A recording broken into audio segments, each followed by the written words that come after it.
Hey everybody, it's Neil, and I know nothing about dressing fancy, but this is for if you have like a pocket square, you can use this, and this is gonna keep your handkerchief or whatever is in there nice and straight. So I just wanna kind of show you guys what it looks like here. So this is the component here. It looks like it's covered in plastic, so you can peel the plastic off, if you can, there.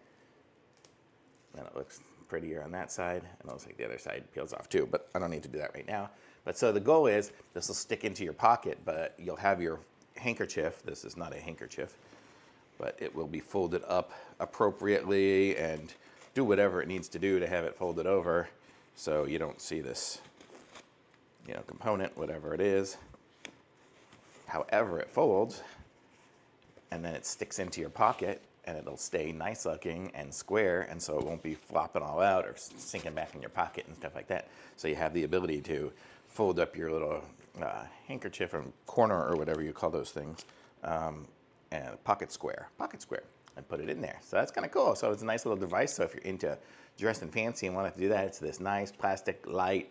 You won't even know what's in there because it's so nice. So, but it's got some durability, so it'll hold it out. So it looks good. Thumbs up.